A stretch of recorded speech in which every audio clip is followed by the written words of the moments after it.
El misterio del Mary Celeste. En 1872, el barco Mary Celeste fue encontrado a la deriva en el Atlántico, vacío. No había señales de lucha. La carga estaba intacta, la comida servida en la mesa, pero nadie a bordo. El diario de navegación indicaba que todo estaba en orden hasta el último registro. Después, silencio absoluto. ¿Piratas? ¿Un motín? ¿Fenómenos paranormales?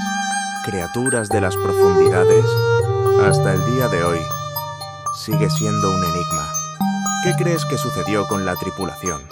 Déjalo en los comentarios y síguenos para más misterios.